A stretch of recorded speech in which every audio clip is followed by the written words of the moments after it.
Hey everyone, welcome back to the channel. In today's video, we will find out where are the cameras located on a Tesla. So as you can see that this is the image of the Tesla car, and here in order to find the location of the cameras, you just have to simply find it. So a camera is mounted above the rear license plate. Ultrasonic sensors, if equipped, are located in the front and the rear bumpers. A camera is mounted in each door pillar. Three cameras are mounted to the windshield above the rear view mirror. A camera is mounted to each front fender.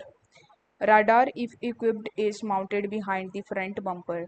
So you can even view the cabin camera. So your Model Y may be equipped with a cabin camera located above the rear view mirror. For information, you can see cabin camera and you can even watch this image as well.